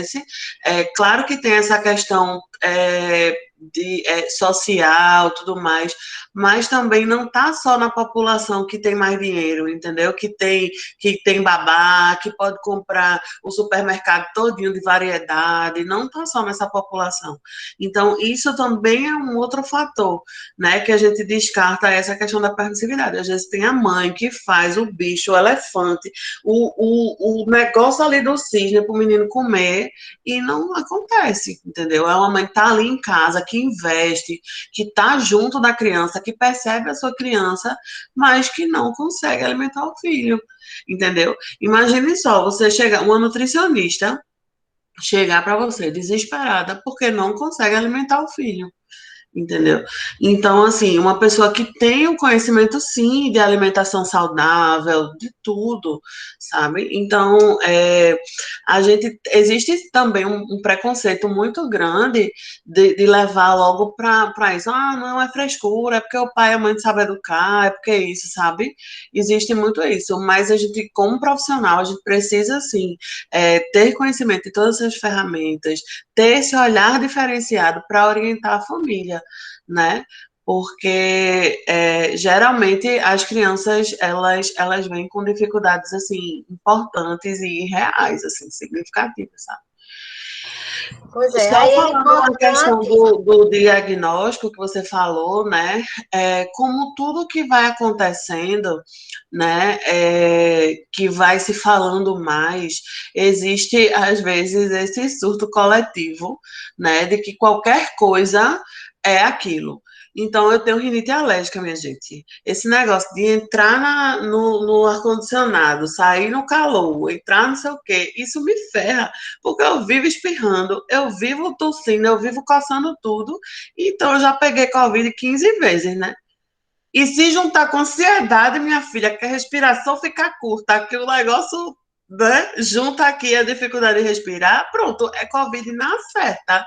Mede aqui a saturação, que o negócio tá difícil. E eu já tô com Covid convalescendo. Já tive essa percepção várias vezes. Então, existe culturalmente, né, como sociedade, a gente passar por isso. Então, tem se falado cada vez mais das dificuldades alimentares. Então, às vezes, aquela mãe, aquele cuidador, aquele responsável, que a criança chega ali nos 2 anos, que é natural, a criança no primeiro ano, a criança é, tem um crescimento gigantesco, ela tem necessidades, variações de necessidades nutricionais ao longo desse período dos 1.000 dias, né? Então, é natural que quando a criança cresça, ela vá reduzir a quantidade, sabe, de alimentos, ela vá começar a escolher, porque acontecem outros aspectos e fenômenos do desenvolvimento dela, que é natural ela recusar o alimento. Se pega uma pessoa que está só vendo ali os posts que estão, só fica ali no post do Instagram, né, que estão ali, alerta, alerta. Se seu filho recusa um grupo alimentar, se seu filho faz isso, se seu filho aquilo, ele está com dificuldade alimentar, ele precisa disso, ele precisa daquilo, é claro que eu vou fazer misericórdia, meu Deus do céu. Porque se eu entrar no Instagram, minha filha, eu saio com 3 doenças, dependendo os perfis que eu estiver lendo ali, que eu estiver seguindo. Eu já tenho problema da cabeça aos pés, tá entendendo? Então, isso existe também. Aí cabe ao profissional, né? Com toda a sua responsabilidade ética, e que está ali estudando, sabendo direitinho, chegar e dizer, olha, querido, não é bem assim, veja só, não, não, não, não, não, não, não, não, não, e orientar, entendeu? Então, isso que você falou, que você trouxe, existe sim, mas a gente precisa ter cuidado nessa questão. Como hoje em dia eu vejo um outro movimento. Existe até um receio de se dar diagnóstico de autismo, pegando o exemplo que você trouxe, tendo em vista o rodo de diagnóstico de autismo e TDAH que foi dado, e simplesmente as crianças desenvolvendo de uma forma que não é esperada para uma criança com TEA. E aí você diz, nossa, curou? O autismo tem cura, meu Deus do céu, entendeu? Você vê Exatamente. como uma Exatamente. patologia, você vê como algo que está entendendo que isso acaba até descredibilizando e enfraquecendo a luta das famílias, né, de crianças, de adultos, de pessoas com autismo, que estão aí nessa luta, né, diária por inclusão, por respeito, né, por acesso, enfim. Então, eu já acredito que é como a maioria dos movimentos que acontecem naturalmente na nossa sociedade, infelizmente, né? Esses surtos coletivos aí, e que depois vai se fazendo um caminho de volta. Assim se espera. Mais alguém? Sim, minha Tem, gente. Yasmin tá aqui também. Que eu tenho que falar nossas meninas. Yasmin, né? Enaltecer ela, Juliana, Dani, minha sócia, também tá aqui. Que eu disse a ela que se ela não viesse, o casamento estava desfeito. Eu sou assim na base da ameaça. Pri, tem uma pergunta de Julie Emily. Você acredita que a dieta durante a gestação pode interferir em possíveis dificuldades alimentares? Veja, como eu falei, assim, é difícil, né, você falar algo como causa e efeito, né? Não existe essa evidência científica, mas existe sim evidência de que crianças de mães que apresentaram ao longo da vida, e principalmente nascem também no período gestacional, algum tipo de transtorno alimentar, transtorno de imagem, todas essas questões mentais, assim, né, de saúde mental e de percepção e tudo mais, tem uma probabilidade a desenvolver alguma dificuldade alimentar, entendeu? Mas isso não tem como a gente trazer assim causa e efeito. O que a gente vê é que dentro desses perfis, quando a gente vai ouvir, né, a história, vai conhecer a história, existem casos da responsável, né, da mãe, da genitora, ela ter questões assim com alimento, até declarada mesmo, ó, Priscila, eu não gosto de comer isso. Ele não vê isso na minha casa, porque eu não gosto de comer. Então, tem como a criança comer? Tem como a criança aceitar? Entendeu? Se o menino só conhece biscoito de arroz, aquele inferno que não tem gosto de nada. Entendesse? Aí, tá entendendo? Aí a pessoa, como é que se desenvolve esse paladar? Como é que se desenvolve? Como é que a gente aprende? Né? Como é que se dá o desenvolvimento infantil? Não é através das experiências variadas, né? Com a alimentação não pode ser diferente, entendeu? Outro fenômeno, eu lembrei agora, outro fenômeno que aconteceu, Raquel, que eu ficava louca, era de umas creches aqui em Recife, meu Deus, vai ficar gravado, né? Mas eu falo mesmo que umas creches aqui em Recife que o povo pegava, metia o menino na banheira de cuscuz e de macarrão, porque descobriram que o menino aprende com as informações sensoriais. E viram e acharam que podia sair metendo banheira de cuscuz nos meninos. Não era melhor fazer o cuscuz para o menino comer? Aí mete o menino no macarrão, no cuscuz. Aí tá o menino, o pobre menino ali, que já traz uma disfunção do processamento sensorial. Minha gente, vocês já viram aqueles vídeos da internet, botando aquela japonesinha na grama e as meninas abrindo escala assim? Porque é justamente isso, não passa por um querer, tá entendendo? O ponto é esse, não passa por um querer, é um não conseguir. E é aí que eu mais falo isso com as famílias, sabe? É isso. Então, assim, Julie Emily, né? Julie Emily, Julie, minha amiga. Julie, vê, não tem evidência, entendeu? Não é algo que a gente pode trazer como causa e efeito, mas a probabilidade é que se tenha realmente mais. E assim, aqui na própria prática mesmo, a gente consegue ver, né, algumas questões. Então, a criança também traz esses discursos, entendeu? De emagrecimento também.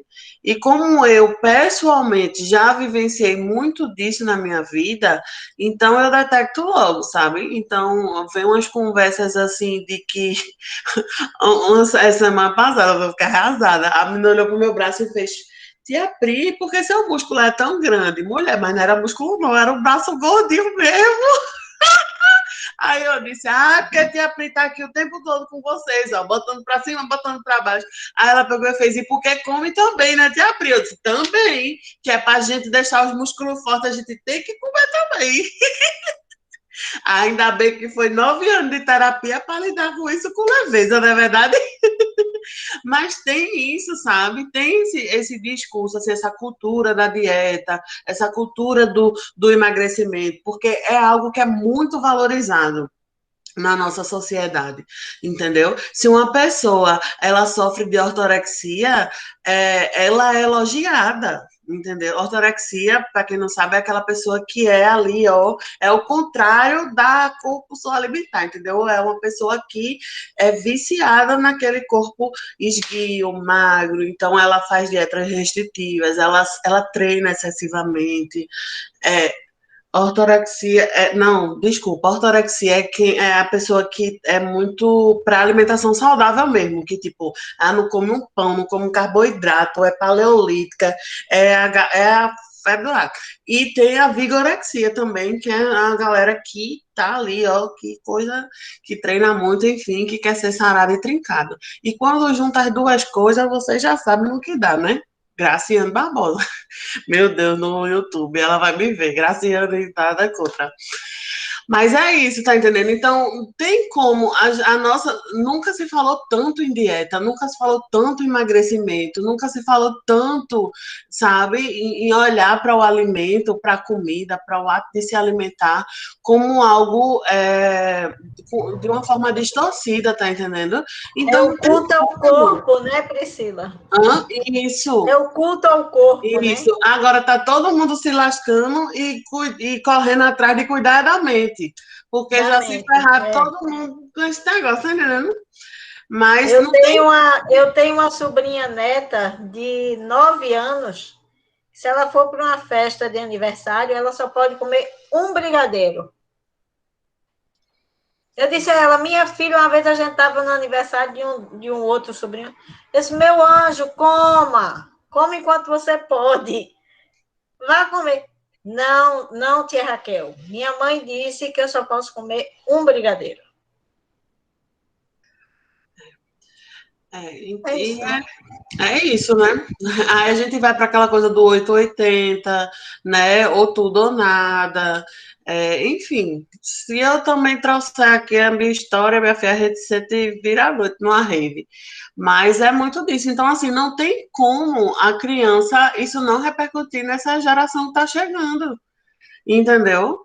Que eu acho que essa próxima revolução aí da aceitação, né, do corpo, porque eu entendo muito a galera que traz muito esse movimento, né, do... Só tá me vindo aqui corpo livre, mas... Porque que fala muito, diz que é apologia à gordura, não sei o quê, mas não é bem assim, entendeu? É como todo essa Veja, toda essa restrição e todas essas amarras acabam gerando esse movimento para se livrar disso, sabe? Então, eu vejo que muita gente já está caminhando aí, até os próprios nutricionistas estão saindo dessa coisa sabe, da dieta, da restrição, né? Infelizmente, tem um monte de picareta aí que continua vendendo muita coisa em fórmulas mágicas e acaba realmente atrapalhando a relação das pessoas com o alimento, sabe? E quando hoje as três principais funções, né, do ato de se alimentar, ela traz para a nutrição, para a questão da sobrevivência, né? Ela está relacionada ao prazer e ela está relacionada ao convívio social. Entendeu? Então, isso é falado, não sou eu que estou falando isso, inventando, não. Isso é o que é dito, né, pela literatura. Então, a gente não tem como olhar só o alimento como o que é proibido, o que é liberado, né, o que é dia do lixo. Vê mesmo, dia do lixo. Quem é que bota a boca na caçamba de lixo para comer? Ninguém, velho. Tá entendendo? Então, assim, é toda essa coisa que vai entrando na nossa mente e vai agindo virando natural. E aí não tem como isso não repercutir nas nossas crianças, minha gente. Então a criança já olha para si, pegando na barriga assim, e dizendo que tá gordo, dizendo que tá isso, quando, poxa, ela tem tantos outros atributos, sabe, do que o corpo. E é tanto para o gordo quanto para o magro também, sabe? Porque as pessoas magras também sofrem outros tipos de questões, sabe?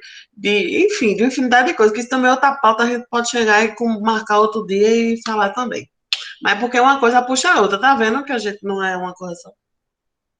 Tem outra pergunta? Tem não, vixe, o povo nem se interessou. Laís, vai, Vinícius e Laís. Yasmin, eles levantaram a mão, só que eu não percebi quem foi que levantou a mão primeiro. Não, Yasmin levantou só porque ela aí. estava querendo biscoito. para dizer que ela também estava aqui, né? Claro que eu falei de Juliana. Gostaria muito de enaltecer elas, porque a gente vem construindo um trabalho muito legal aqui no Entre Fases, sabe? No nosso dia a dia. É muito desafiador trabalhar com crianças com dificuldade alimentar, muito mesmo. Principalmente pelas poucas referências que a gente tem na terapia ocupacional. Então, realmente, a gente está vindo aí capinando muita coisa, sabe? E tem conseguido ver muitos resultados, sabe? Por isso, esse nosso desejo de escrever e de comunicar isso para o mundo.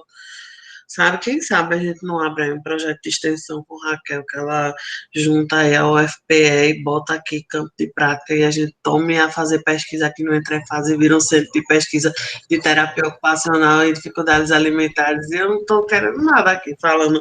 Mas embora. Eita, vai, Raquel, olha aí. vai se dar certo, né? Já pegaram a gente para ser campo de estágio. Aí, para fazer pesquisa é um pouco. Aí, Juliana. Juliana adora um negócio, né, Juliana? Eu quero falar uma coisa, posso rapidinho? Vai, Isis Daniela, fala. Ó, minha gente, o povo diz que a gente se parece, vocês acham? Minha luz não tá boa. Ah, é só por isso. Vai, diz. Menina, até eu tô achando tu muito parecida comigo. Acho que é porque eu tô assumindo meus cachos, ó. Pois é. Eu queria falar uma coisa, assim, mas é no sentido de elogiar mesmo. Eu vejo Priscila falando, Priscila é mais nova do que eu, né? Formada há menos tempo do que eu. Mas eu vejo ela falando e ela tá se achando velha com 30 anos. Não, tô não, sou uma jovem. Jovem. A sociedade que diz que eu sou velha, que já era para ter 3 meninos, mas ninguém considera que eu construí Entre Fases. Entendeu? Olha eu militando aqui. Deixa a sociedade. Mas eu queria dizer que, viu, Priscila, que você tem um frescor na sua fala, você traz a ciência, né, e a sua prática de forma muito leve, não é a palavra, mas assim, de forma tão fluente que a gente fica parecendo aqui, as informações vão chegando científicas e a gente vai achando que está numa conversa tomando um café, né? Mas, ainda assim, se dando conta do quão científico é o que você traz, né? Quais as evidências que você traz, qual é a sua linha de raciocínio, de forma muito clara e muito engraçada. O que é muito positivo, porque acaba prendendo, né, a atenção da gente. Eu estou imaginando os estudantes aí assistindo, né, achando graça, imaginando a prática, né, quando a gente entra no processo de exercer a profissão mesmo, e talvez uma fala dessa, ela seja motivadora. Parabéns. Parabéns pela iniciativa também, viu, Raquel, Ju, o pessoal aí. Eu só conheci hoje porque eu sigo o Ju no Instagram e ela postou lá. Eu vi que era a Priscila, eu disse, eu vou assistir. Mas, excelente ideia. Parabéns.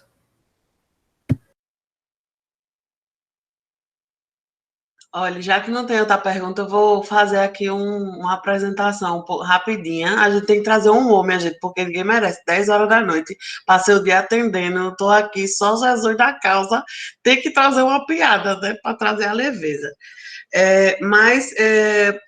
Uma das razões centrais do Entre Fases existir, no modelo que ele existe hoje, além de enaltecer a nossa profissão, mergulhar na nossa essência, muita gente pergunta, por que um centro de terapia ocupacional?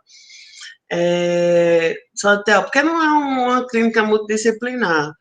Acho que já tem muita, porque eu não gosto de fazer a mesma coisa, eu gosto de fazer coisa diferente. E, além disso, eu sinto muita falta de ter espaço só de TO, sabe? De coisa assim, eu sou bairrista mesmo, eu amo trabalhar de forma interdisciplinar, eu amo ampliar, olhar, eu amo trocar, mas eu sinto que o Entre Fases, ele precisa existir, sabe?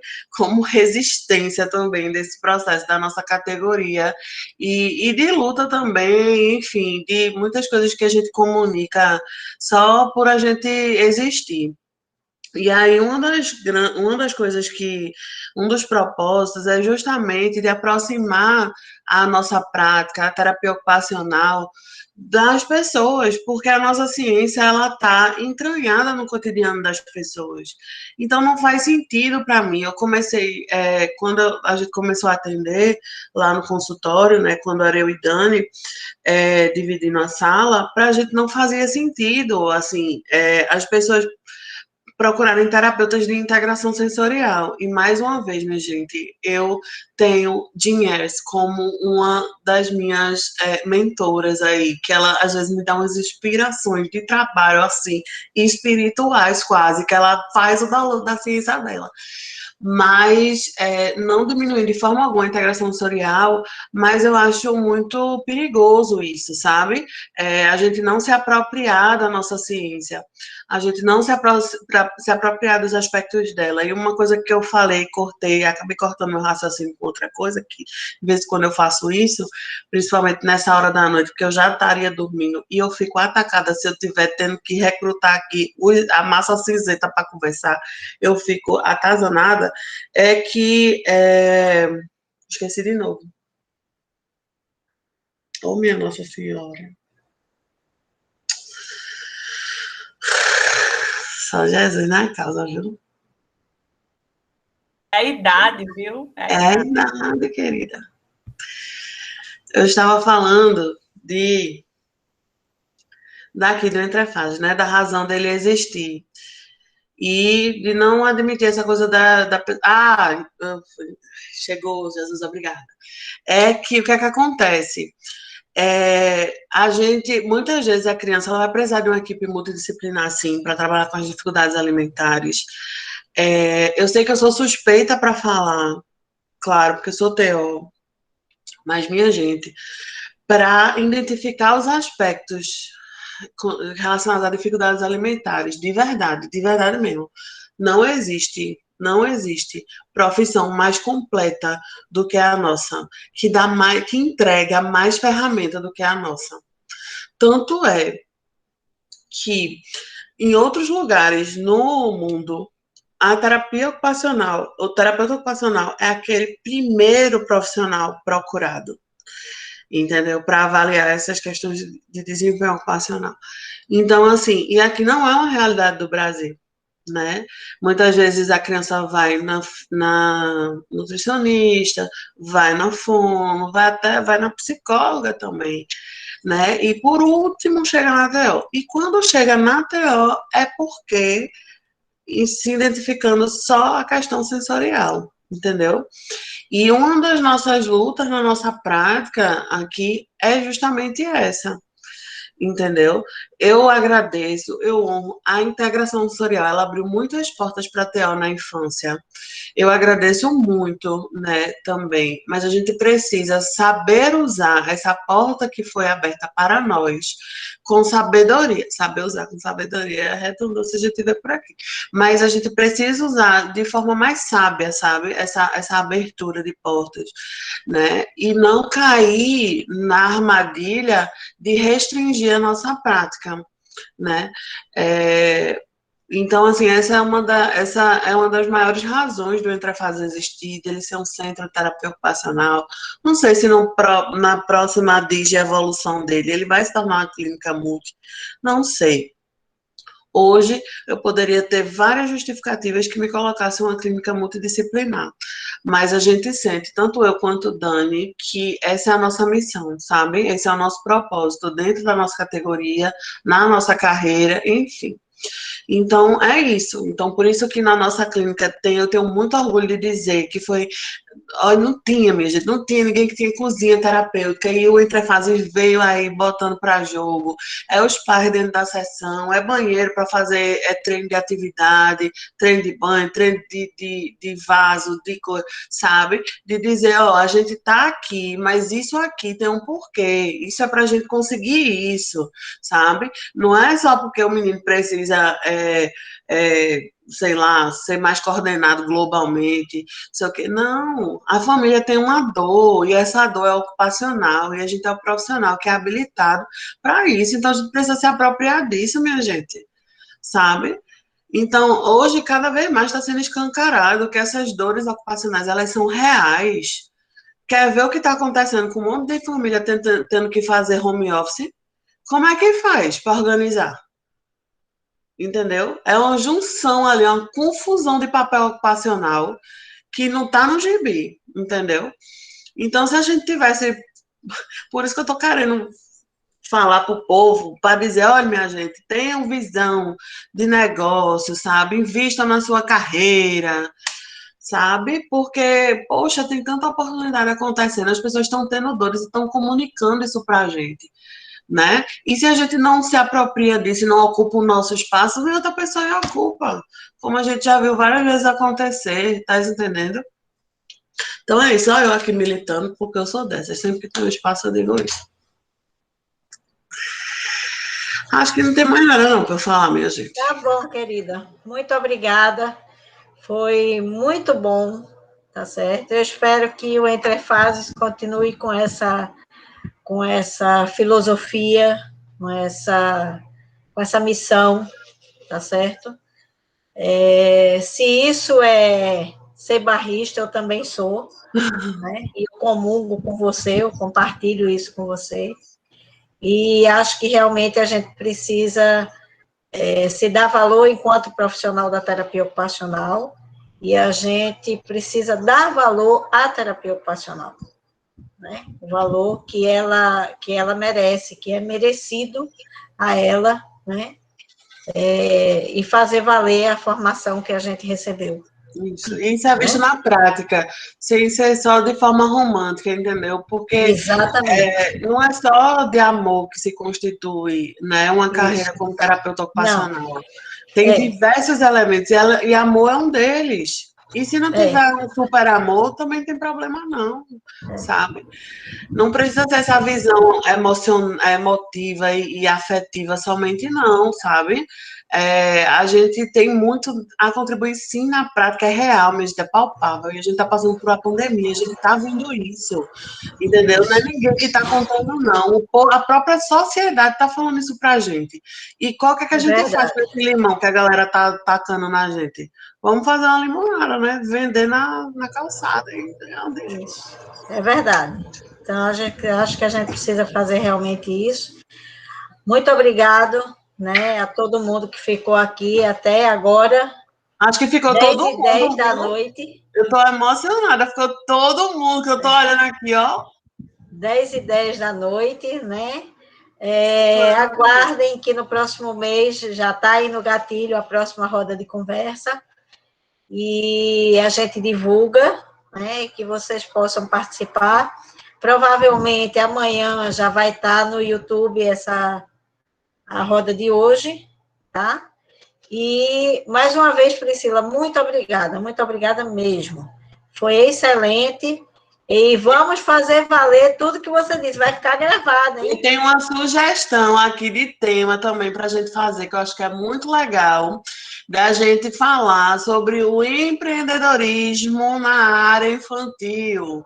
Né? Como é que se constrói uma carreira de terapeuta ocupacional infantil? É outra ideia aí. Muito bem. Muito obrigada pela sugestão. E quem vai me falar é Dani, minha sócia.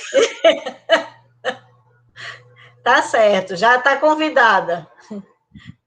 Tá? Então, muito obrigada, foi ótimo. Eu espero que você empurre para frente todos os seus sonhos, né? E saiba que nós estamos à sua disposição para o que você precisar, você sabe disso, né? Então, estamos à sua disposição. Tá bom, querida? Boa noite, pessoal. Muito obrigada pela participação em mais uma roda de conversa. Beijo. Boa noite, gente. Beijo. Boa noite. Obrigada.